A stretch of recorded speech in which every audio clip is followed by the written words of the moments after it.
Welcome to Ask Gwen, everyone. As you know, I have cerebral palsy, CP, aka CP for short. I have ataxia spastic cerebral palsy. That's just what I've been given. I was given that 31 years ago. I was not born able-bodied, but the reason why I say that statement is, yes, it has something to do with today's episode. I found my guest today by listening to another podcast called Lipson's The Feed, which is how we host this podcast and how my guest hosts his podcast. So they do promos on the feed, and the feed is a public podcast, of course it is. And so I found my guest today via another podcast. And one of Bill's strengths is actually peeling a banana with one hand, which the reason why I'm laughing is because I can't even peel a banana with two hands. So I'm like, okay, Bill, you have to come on and explain to my listeners your story and your new diagnosis of having a stroke. So I'm going to let Bill take it away. All right. Thank you very much for having me on the show. Yeah, it is very interesting. I went through through life primarily able-bodied up until June 3rd, 2017. I went to bed the night before and woke up at 7 a.m. on a Saturday morning, which I never do, and thought I had slept on my arm funny because it just felt a little weird. And then I got up to use the bathroom, and my arm didn't start waking up. And then my legs started to sort of go offline as well. Took a look in the mirror, and my face didn't look quite right. So I thought, I think I might be having a stroke at age 46. Woke up my girlfriend and had her call an ambulance and spent the next month in the hospital dealing with this. Basically, what happened is I broke my basal ganglia, which is the part of the brain that sort of controls movement in the body. You know, for those of you who are into computer technology, I like to describe it as it's sort of where the Windows drivers are for the rest of the body. And so suddenly, my brain could no longer communicate with the limbs on my left side, and I had to I had a blood clot form in there, and it sort of continued to lose functionality throughout that day. Bottomed out around 3 o'clock that afternoon, and then spent the next month in rehab and recovery and trying to do things like learn how to walk again and sort of start to get some control over my arm again and try and just keep the left arm from falling out of the left shoulder, and discovered that the shoulder is just incredibly badly designed. And yeah, so that sort of began my journey, and got home, and it's like, okay, so now how do I go ahead and manage life like this? I've been continuing to sort of do the work and get some functionality back and sort of rewire my brain around that damaged chunk. So I can walk around with a cane now, and I can sort of hold on to things with my left hand, thanks to some of the spasticity and tone that I have in there. And I just, of course, can't open that hand and let things go yet. But yes, that's some of the things that I am sort of going through and working on there and learning all sorts of things. I have learned way more about neurology and neuroplasticity in the past year than any marketing guy should ever know, and starting to understand things that, you know, the way we use words in language is just not accurate in many cases. For example, a lot of folks like to think of they go to the gym, they do their workouts so they can get their muscles all toned and be really toned for the summer, and thinking that just means your muscles look cool. But in reality, what tone is in a muscle is basically that muscle going ahead and contracting all the time, sort of like we think of it as flexing, and that sort of makes an arm just not really usable as for many things, as it just sort of permanently clenches itself. So that's sort of some of those things I've been dealing with, figuring out how do I manage life one-handed and learning all sorts of new things about that. Of course, as I went through this, since I was already a podcaster, my natural reaction was to, well, now it's time to go ahead and start another podcast and talk about all of this stuff and figure out how to share my story. Yeah, and share the stories of other folks as well, because stroke is happening to more and more younger people these days, and the researchers aren't entirely sure why. There's some lifestyle changes which are probably having an impact on that, but more and more Generation X and millennial folks are dealing with stroke, and it's not just something that happens to your grandparents when they turn 80. It's happening to more and more folks, and as folks have a stroke, it doesn't mean life is over. It means your life has changed, and now you got to figure out what you do with that and where you go from here. Yes. Yes. And the reason why I got silent for 2 minutes is because you sound like me on my left side. You sound exactly like me. I cannot control my left hand to send a life. I wish I could, but I can't due to CT, due to cerebral palsy, but I make the best of it. And you seem to make the best of it too, and that's how we carry on. And so, Absolutely. Okay, my first question to you is, now I'm going to sound like a complete idiot, and I'll put this caveat before it. What are the signs of a stroke? Because I've had personal experience with a slow-leaking brain aneurysm. That is what my mom had. And so I've had personal experience with a slow-leaking brain aneurysm, but never with someone with a stroke. And if someone were to wake up and they didn't have the help of an incredible caregiver like you did on that day, your girlfriend, let's just say that, how could they tell if they're having a stroke? Or do you just have to be conscious of it? Well, there are two words I want everybody to remember, and that is be fast. BEFAST. That's sort of the most important thing to keep in mind about stroke. And those letters in that phrase, be fast, stand for, first, the B is for balance. So if you find yourself walking or going around and suddenly your balance has changed for the negative, that is probably a bad sign. You may also find that you have trouble just, sort of even sitting up. You may start slouching off to one side in a way that's not normal for you. The E stands for eyes. So if your vision suddenly changes and you suddenly lose sight out of one eye, or if you suddenly find yourself losing the left view or the right view out of both eyes, that is also a sign. The F stands for face. So if you find that your face is starting to droop on one side, or you can't stick your tongue out straight, that is another indication. A is for arms.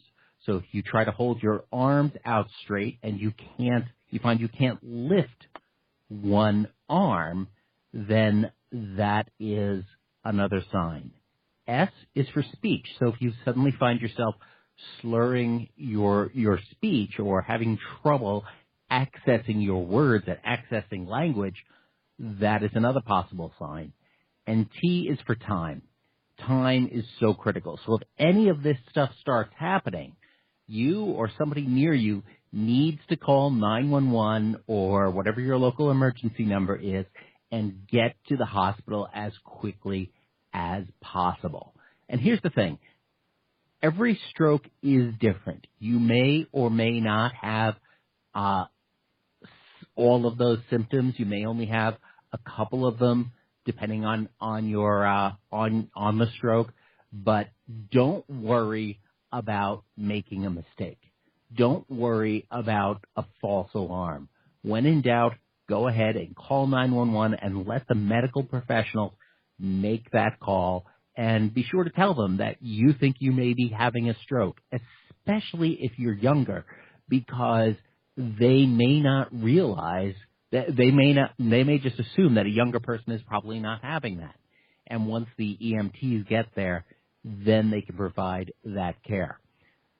Time is critical for a number of reasons. First of all, especially if you're by yourself, you may not have a lot of time. You may not be, if you wait a half hour or an hour, you may not be able to operate your phone. You may not even know how to use a phone as time goes by. The other thing is that if you get to a comprehensive stroke center quickly, within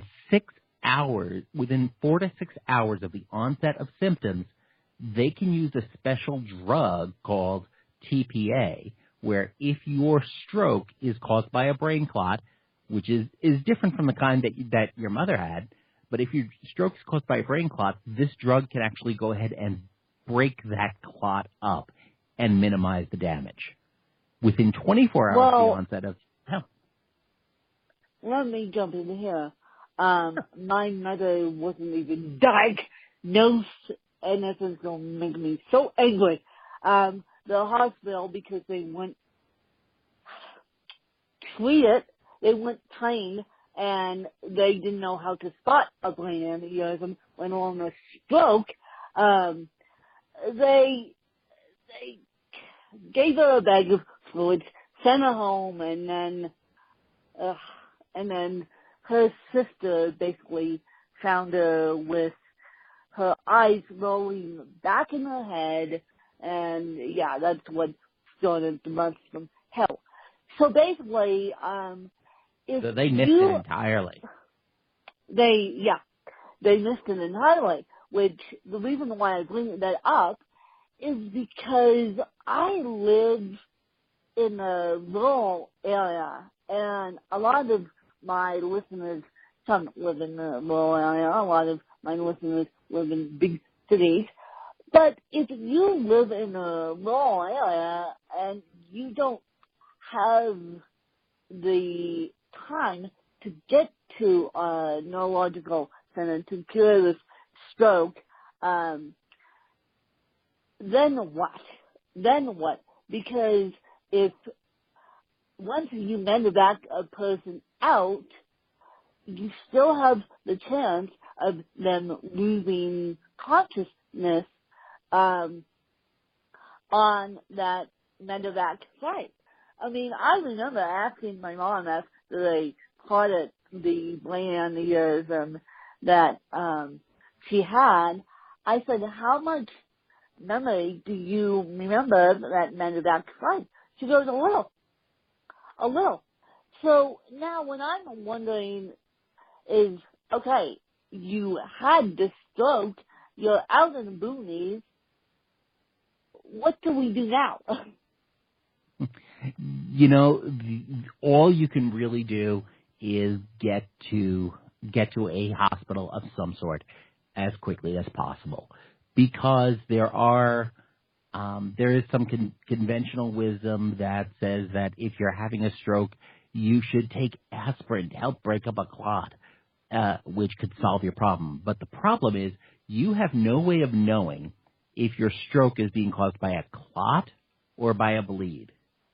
And if it's caused by a bleed, taking aspirin is the absolute worst thing you can do. It's a problem where what they're ultimately going to have to do when you get to a hospital someplace is they're going to do a CT scan or they're going to do an MRI, and that is really going to determine where they go from there. Now, fortunately, if it is a clot and maybe you miss that 4 to 6 hour window, the American Heart Association released new guidelines early this year that now recommend within 24 hours of the onset of symptoms, there's a treatment called a thrombectomy, where they can actually run a cable up through your thigh and go ahead and remove the clot in some cases. So that is a newer change. And pretty much if you can get into the medical system in this country, even if you're in a small town hospital, you can be at a place that can provide this service within 24 hours, barring some places like the boonies of Alaska and some things like that. But, that being said, I was not eligible for any of those treatments because I woke up with my symptoms. So there was no way of telling, did this happen when I woke up or did it happen sometime in the middle of the night, and was I already outside that window of treatment? So that moved on to trying to just not make things worse, getting treated in the hospital for that, and then focusing on, okay, here's where we are. Where do we go from here? We've now focused on recovery and working around that damage. And the specific damage and what's going to go wrong is going to vary so much from person to person that there really isn't a simple what is going to happen to you when you have a stroke. Until that happens, they can't really tell. Now, one of the other things that the doctors used to say is that your recovery, what you get in the first 6 months is all you're going to get. What we've come to learn, especially since the early 2000s, is that is nonsense. You can continue to recover for years or decades afterwards. Most of your recovery will happen in that first 3 to 6 months. That's where you can make some of the fastest progress. But after that, you can absolutely still recover. And, I still find that now I'm starting to get, some control over twitching my fingers a little bit. Not a lot of practical use yet, but some of that stuff can come back. But it's going to take work and it's going to take time. Getting to the hospital as quickly as possible is, the best way to save your life and minimize the damage. It's not going to eliminate everything, but it can make the difference between spending a month in the hospital and getting out and having to, wear a leg brace and an arm brace and use a cane versus spending 4 to 5 days in the hospital and 6 months later running a 5K. Yeah, because you need to catch these things in the nick of time, and of course, for me, my local hospital, which is the same local hospital that my mom went to, they didn't necessarily catch CT either. They didn't necessarily catch my CP either. Her OBGYN came to the house and he said, "You have Braxton Hicks." Her girlfriend came over and said, "No, you don't have Braxton Hicks. You're going into preterm labor." And then her second OBGYN saved me. So basically, me fighting with the medical system started day one. And so that's why I asked, if you're stuck in the rural area, how long do they have until they can get you to a bigger hospital like Swedish Medical Center, which you went to in Seattle. My mom went to out here. I believe Swedish is all across this country. My mom went to it for brain aneurysm, but you went to it for the stroke care. And what I saw coming out of Swedish is now I saw less of the rehab than you did, but I saw amazing rehab. The rehab they did with my mom, and a little bit of rehab they did before she got meningitis was amazing. And so, yeah. And so if you can get to those big hospitals, you're better off than the small booming hospitals. Now, Bill, are you still working now? Are you a full-time patient of a stroke? Like I like to call myself a full-time patient of cerebral palsy. Or are you still working the 9 to 5? Or what's the deal? Well, I am doing some freelance work, and I am also still looking for full-time employment as well.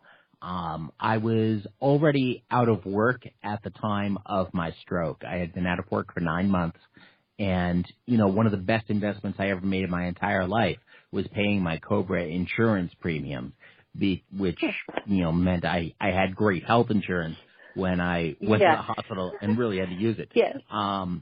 But exactly. yeah, no, it's what's interesting is that my disabilities, my deficits, really don't impact the core of my core job skills, which is as a corporate trainer and a speaker and a brand evangelist.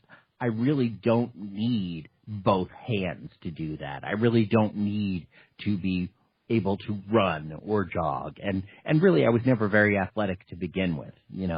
If a company were to hire me to be on their softball team now, I probably wouldn't be any less effective than I was before the stroke. Yes. Yes. Let's face it. Let's face it. Some of us have athletic genes, others do not. I have athletic genes, but I do not just because of my CT. So, nice segue there, Bill. You said it beautifully. I probably would be less effective on a softball team to begin with, even without a stroke, all kidding aside. So, what is your best advice for caregivers? What is your best advice for caregivers? Because I know you mentioned in your stroke task that you have the best caregiver on the planet, and I happen to have the best caregiver on the planet myself. My dad, I still live with him, so that's just to place a caveat there. But what would be your best advice for all caregivers, especially people that are caregiving stroke victims? Absolutely. First of all, it's catch your breath. Take your time, and take time for yourself. Especially early on, when stroke happens, your life gets turned upside down at a moment's notice. You don't have time to prepare for it or to get used to it, and everything in your life can change when your partner or the person you're caring for has suddenly had a stroke. Maybe they were managing finances, maybe they were managing the household, maybe they were just doing other stuff that they're not going to be able to do in the short term, and maybe not in the long term. So you're dealing with a lot of stress, and you're trying to coordinate this stuff, and if it's somebody you're very emotionally connected to, you're worried. Are they going to live? What's going to happen? So at some point you have to stop. You have to catch your breath. You have to take care of yourself, because as a caregiver, if you are too tired and too stressed out, and you're just finding yourself mentally frayed from dealing with all of this and worrying about all of this and trying to figure out where this is going to go. And once you get into that sort of spiral and all stressed out, you're really not going to be able to help the person you're caring for. You have to take that time for yourself. Secondly, make sure you get the training that you need. If you are going to be working with somebody who has physical deficits, make sure you're getting the training you need to help them transfer from the bed to the wheelchair to the toilet to the couch to whatever transfers you have to do, to make sure that you can help them manage that safely so you don't injure yourself trying to care for somebody else. Because again, if you get injured, you can't help them. So reach out and get that training. The other thing is make sure you find other caregivers and you connect with them and you share your experience with them and you listen to them and talk with them and figure out how caregivers can all support one another. We have I lead the Young Adult Stroke Survivors group here in Seattle. It's the largest survivor-led group supporting stroke in the area. And one thing we do with each of our meetings is we have a separate breakout each month specifically for the caregivers so they can get a chance to step away from their stroke survivor partner or the person they're caring for, go into a separate room and just really talk about their stuff with other people providing care and give them a chance. I don't know what they do in that other room. Maybe it just gives them a chance to go complain about us, which is fine. They need that. Which is fine. Let's just say a little complaining is fine. But I applaud my dad for doing this. He hired my mom, and not so much. My mom hired aides at the end for me, ended her life to me, not, I wish she did it many, many years ago, so that we would have as many fights as we did. But maybe that's just the mother-daughter relationship. But my dad made the conscious decision to hire aides right from the get-go, and because I'm a woman, let's face it, and he tried to caregive me for about, how long did we do that? A good 2 months. And he goes, I give up. I would rather pay someone come in and help you. I would rather pay someone and then I'll deal with you the rest of the day. As long as you're dressed and happy, I can feed you. I can do whatever you need me to do. I would rather just pay someone to come in and help you. So that's how he did it. And I wish my mom came up with that idea, but my dad came up with that idea. So that's why I said what's the best advice for caregivers aspect, because caregiving is a lot of work. Caregiving is a lot of work. And my dad, I was lucky enough where my dad was in the financial position to retire, and so he retired. I also am getting a trust fund here in the next couple months, so that's going to make life a lot easier. So for those of us, but I just want to put a spotlight on the wonderful caregivers that we have, and I know these colleges now have nursing programs and CNA programs.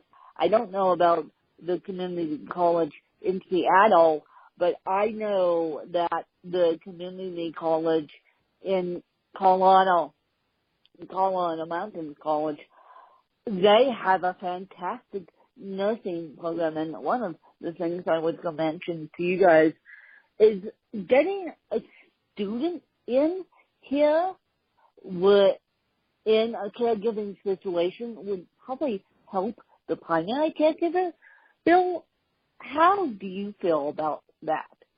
Do you like student CNAs? I mean, I know it's broken completely different than cerebral palsy, but if worse comes to worse, getting a student in a situation might be good on the main caregiver.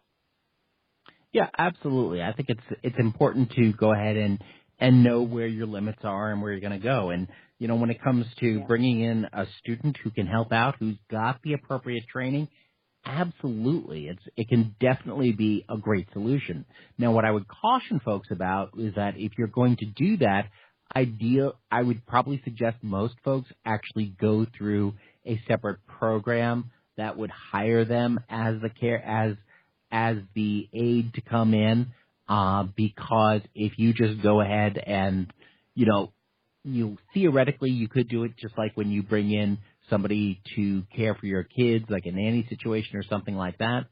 But especially when you're caring for somebody with disabilities, there are all sorts of other insurance considerations. For example, if you were to just hire a student out of college yourself and they got hurt, help in your home, you can really be subject to some liabilities. That's something to be cautious about. You also want to work with an organization. So you want to work with an organization that will take care of that will manage all of those taxes as appropriate, and that will also go ahead and vet the person and make sure that they are safe to provide that care. Make sure that they do the appropriate background checks and are able to clear all of that. Because one of the challenges that many folks with disabilities face is that they are often subject to abuse, even whether that is going to be physical, mental, or sexual abuse. It happens at a much higher rate to those with disabilities than to folks without, and it's not often talked about. And when you're working with somebody who is recovering from a stroke, who may also have challenges with aphasia, being able to speak, being able to communicate, or have other cognitive challenges that can come along, then it's a lot harder for them to necessarily speak up if something's going wrong. So if you're going to bring somebody else into your home, work with an organization that vets people appropriately. You can get recommendations probably from a hospital where you are being discharged, or from your doctor's office, or any of those other places, and start working that way rather than just going ahead and hiring somebody you don't know on your own and trying to make sure that everybody gets taken care of in the most appropriate way. Because now is not the time to go ahead and introduce additional risks that you really don't have to introduce. But definitely, there's absolutely nothing wrong with getting somebody in to provide that extra care, outsource some of that other stuff. And really, even if you're not necessarily bringing in somebody to provide medical assistance for a survivor itself, sometimes it can make all the difference for a caregiver to just bring in a cleaning service, somebody else who can take over those household chores to free you up from doing that. Because oftentimes when you suddenly find yourself in a caregiving context, all the other stuff around the home, that stuff still needs to get done. So sometimes maybe the simplest thing is just bringing in somebody else to take care of that stuff for you. Yes. Now I'm going to explain my situation just a little bit, because Bill brought up a good point, and now, Bill, you taught me a lesson on not necessarily to use care.com, which I did, and now I luckily found a great person that couldn't hurt a fly. She wouldn't hurt a fly. She knows better than that. But and unfortunately, you taught me a lesson publicly that now I have to look into for my age, and I'll look into that in the next couple months and years. And because Bill taught me a lesson publicly, he didn't realize he was teaching me a lesson publicly, but he did. So now I have to look into the appropriate curriculum for my age, just to make sure we're all safe and happy and healthy. Yeah. But what we do in this house is my aide comes in for, I actually have two aides. One that comes in on the weekend, and then one that comes in during the week. And the one aide is a housekeeper. She deals with me for 1 hour in the morning, starting at 9, let's say 9 actually, that's not true. 9 to 9:30. She deals with me. 10 o'clock, she starts cleaning. The other one comes and only helps me on Tuesdays and the weekends, starting at 9 or 9:30. And so that's how we do it. And I tried to use the healthcare system. The healthcare system didn't work for me, so finding these private duty caregivers would help.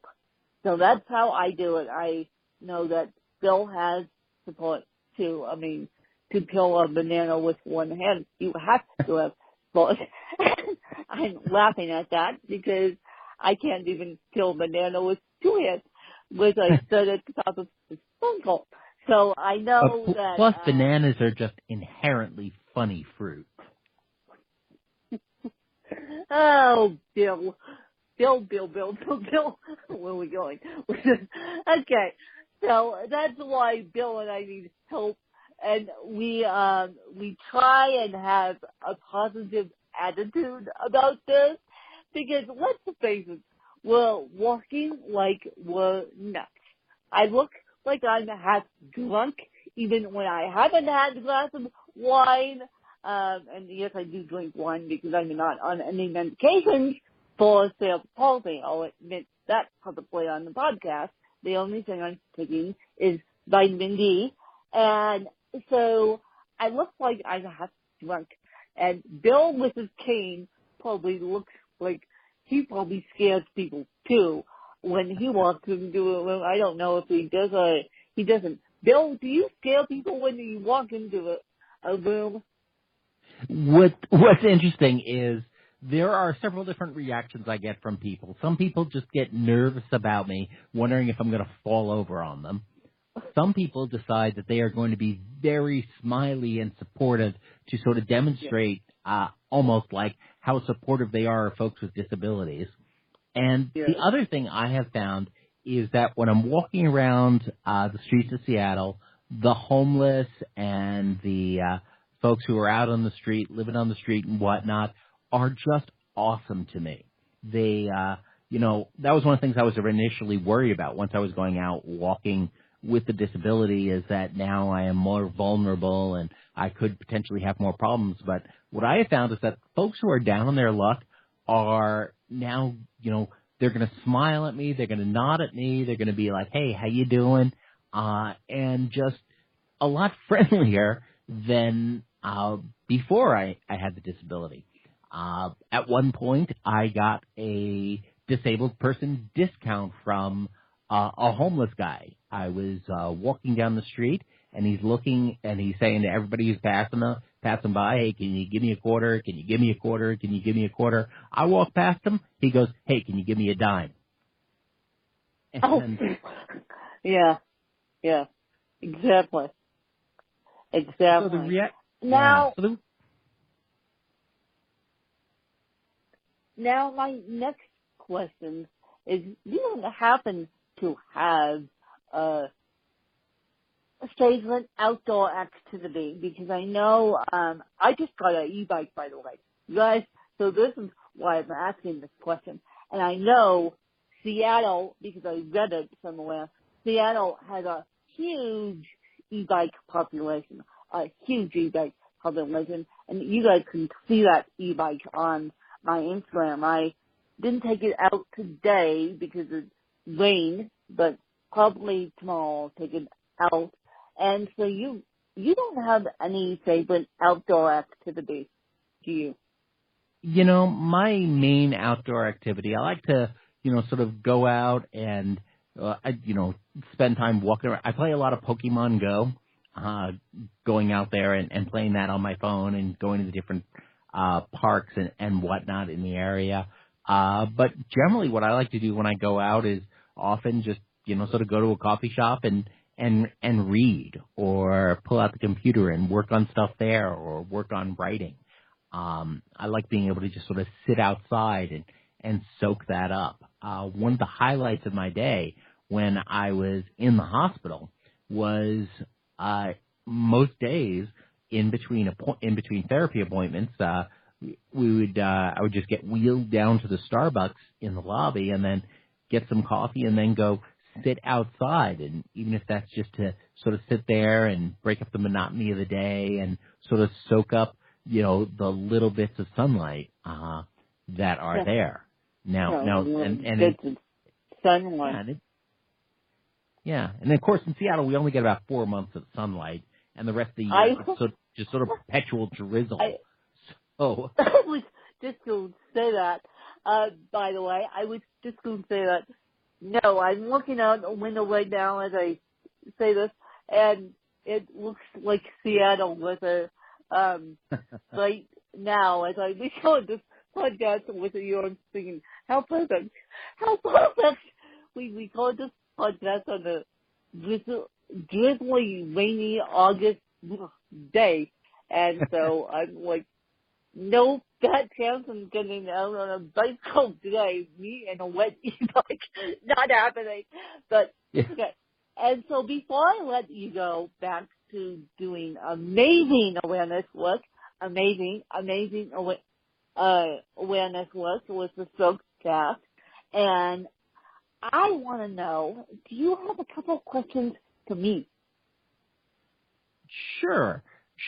So I guess the first thing I would ask is, do you have any particular life hacks you use for making life a little bit easier working through your disabilities?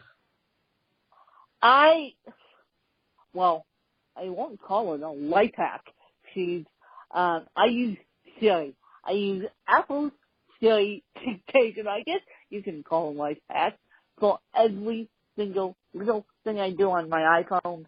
I now have a PC, which that's another long story in itself. I want my Mac back because Siri is the best thing since sliced bread, and so that's a life hack that I use. And taking online classes is another life hack. I go back to school. I go back to journalism school tomorrow, which that's been an interesting journey in itself, earning an associate's degree with a disability. But yes, I am doing it, and I plan to end up with a master's in fine arts with an emphasis in writing. Yes, I will be a doctor eventually after I get this associate's degree, but online classes are the best life hack I could ever imagine. And then I use email a lot and Siri, and I just do all this through my phone and my PC. And I am hopefully going to get a Mac soon so my phone can talk to my computer. Well, that is fantastic. It's really amazing what technology in general lets folks do these days, and for folks managing with disabilities, it's really just such a godsend for what you can do now, and the things that we can do with the Amazon Echo device and the Google Home devices and Siri and Cortana and all of these other tools. One of the things I was thinking about after I was like 2 or 3 months out of the hospital, and I was riding in an Uber while tracking a package that was arriving via Amazon Prime on my phone. And I remember thinking while I was in that car, boy, being disabled must have really sucked 15 years ago. Yes. I am lucky that I am an older millennial. And I was born in 1987, and I am lucky that I had all the medical interventions that I had back then and still do. So I can't imagine being diagnosed with CP now or being diagnosed with a stroke now, how the medical interventions, the speech technology could help all of us. I mean, Siri's used 1,000 times a day by able-bodied people, but for the disabled, Siri's my best friend, and I admit that. Well, that's one of the things that's also really interesting that, I kind of knew before all this happened, but now it really starts to resonate more with you, is that looking at the world through an accessibility lens, a lot of the things that are sort of, more along the lines of accessibility products are really just awesome design. And if you make something more accessible for those with disabilities, you make the experience better for folks without disabilities as well. And that's everything from ramps leading up to a door. I remember hauling gear for work, into buildings and just being able to hit that automatic door opener button that makes things so much easier. The handles that are replacing doorknobs now in new design, many folks don't realize that those sort of start out as an aid for those with disabilities who have issues with manual dexterity. And it becomes so much easier for folks without disabilities as well, who can now open a door with their elbow and just doing all of these other things. I've come to realize, other things that are out there too. Like I always used to hate, the sort of blow dryers in the bathroom for drying your hands. And, why didn't more places use paper towels? Well, it turns out that when you have the use of only one hand, it's really difficult to dry your hands with a paper towel. Yes. And yes, just having more of these options are so much more important. Yeah, that's so much more important. You and I could do a disabled podcast like there's no tomorrow. You and I and a bunch of my networks could do a disabled podcast. In fact, you guys, I'm actually helping launch a disabled podcast.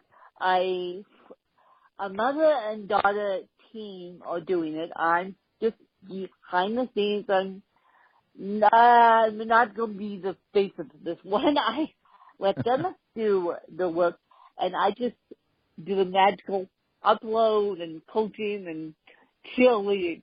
So that podcast is going to be called The Shining Beautiful.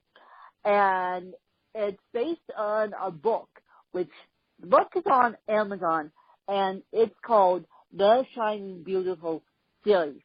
And the daughter has cerebral palsy.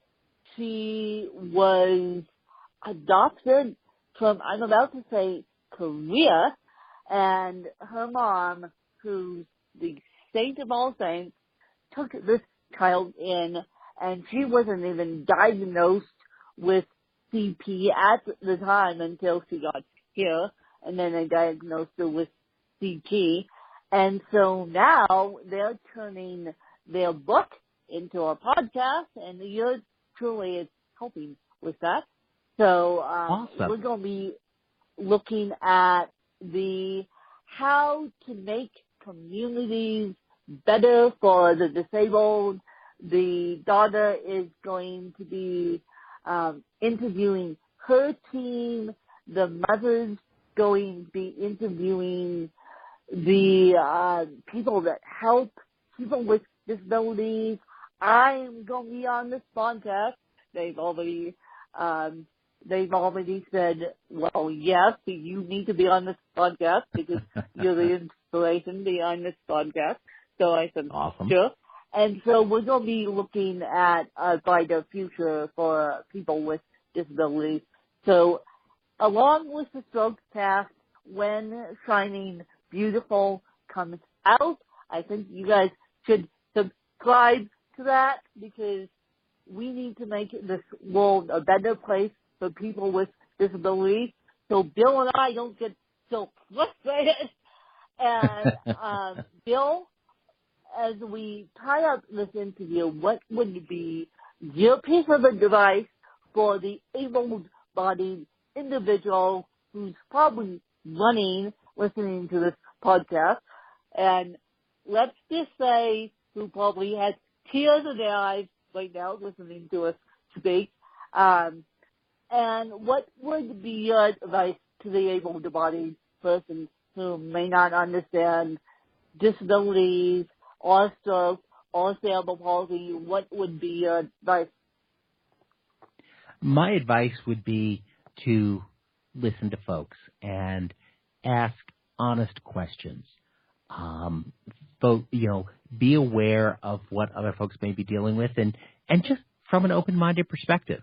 And the other thing to keep in mind is that, when you see somebody who's disabled or has disabilities and you think they might need help, don't just help them. Offer to help them, and if they say no, respect that because, often that can be important. And what I tell everybody as well is to also think about my favorite word when you look at your own limitations. Because even if we don't have physical disabilities, we all have limitations that we try to work through on our day-to-day lives. And my favorite word is the word yet. Because I talk about things like, I can't run yet. I can't use my hand yet. I can't, there are a lot of things that I can't do yet. And whenever you look at something in your life that you think, I want to be able to do this, but I can't do it, don't stop at I can't do it. Add that yet. And acknowledge the reality of today, but make plans to make things better tomorrow. Well, that's beautiful. And how you said it, you took the words right out of my mouth. And please, please, please, please, please, please, please, this is my PSA, when you see a person walking with a disability, especially at a farmer's market, I'm going to single out the farmer's market there because this happened to me,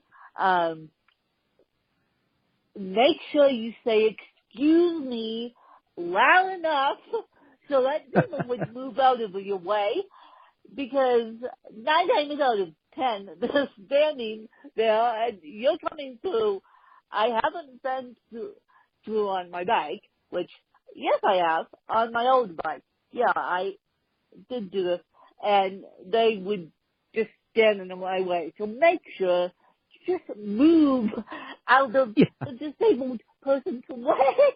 And Bill's laughing at me because he knows the truth. He doesn't want to. You can probably move out of our way a lot faster than we can get out of yours. Yes, yes. He and I don't want to get trampled by you guys. Just move and just open your eyes and look. You guys, look around. Look around. And if you see a person in a wheelchair, ask, how can I help you? 9 times out of 10 will say no.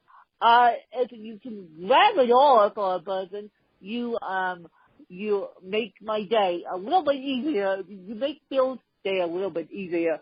And Bill is absolutely right. We can't move quick enough to move out of your way, so move out of ours. That is my public service announcement, and you guys can take it or leave it. But please, just be conscious of the disabled. Please just be conscious of the disabled. And I don't care how long I walk in for. You guys are still going to ask me questions about that one. And that being said, where can people find you, Bill, and where can people find the Stroke Cast or your 2-Minute Talk Cast, which is your podcast for the stroke? And because, Bill, you are a motivational speaker with and without a stroke. And so where can people find you? Well, thank you very much. You can find me on Twitter, where I am at currentlybill. You can also find the Strokecast simply at strokecast.com. You can also find us on Facebook at Strokecast, and you can find the podcast wherever you listen to podcasts, whether that is going to be through the iTunes, the Apple Podcast Store, whether that's going to be through Google Podcasts, whatever other podcast app you have out there, or even through the Amazon Echo device. You can also find 2-Minute Talk Tips over at 2minutetalktips.com. So strokecast.com, 2minutetalktips.com, and at currentlybill are the best ways to get a hold of me. Yes, and don't ask Bill about killing the banana. He's got a genius story on the stroke cast, which I almost laughed out loud at about killing the banana. So go listen to his story about his stroke and just carry on. And please, please, please, please, please, as I said, just be conscious of the disabled people. Just be conscious of us and believe in our gifts and our abilities. And, oh, another thing. I will be running around like a crazy woman in the next couple of weeks because I go back to a day job on the 21st and low-paying day job. I shouldn't be complaining though. It's still a day job, but it's still low-paying due to I teach, and teachers will never get paid high enough. And Sure. so just bear with me as I run around like a crazy woman, and I'm actually transferring jobs in my job right now. I have a job, but without a job description. That will be changed on the 21st of September. So just bear with me as I welcome myself back to my day job, and the podcast will still go on as planned unless something extraordinary happens when I go back to journalism school starting tomorrow. So I will keep you guys updated on the day job, and I hope you enjoyed this fun-filled disability awareness podcast with Bill and myself. And I'm sorry that I made disabled awareness, but look, I have to promote other disabilities other than the cerebral palsy, and I hope you guys enjoyed another fabulous episode of Ask Gwen.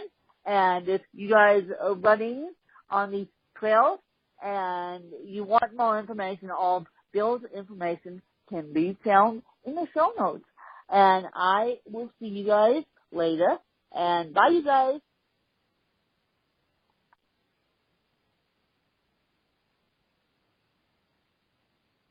Okay, awesome.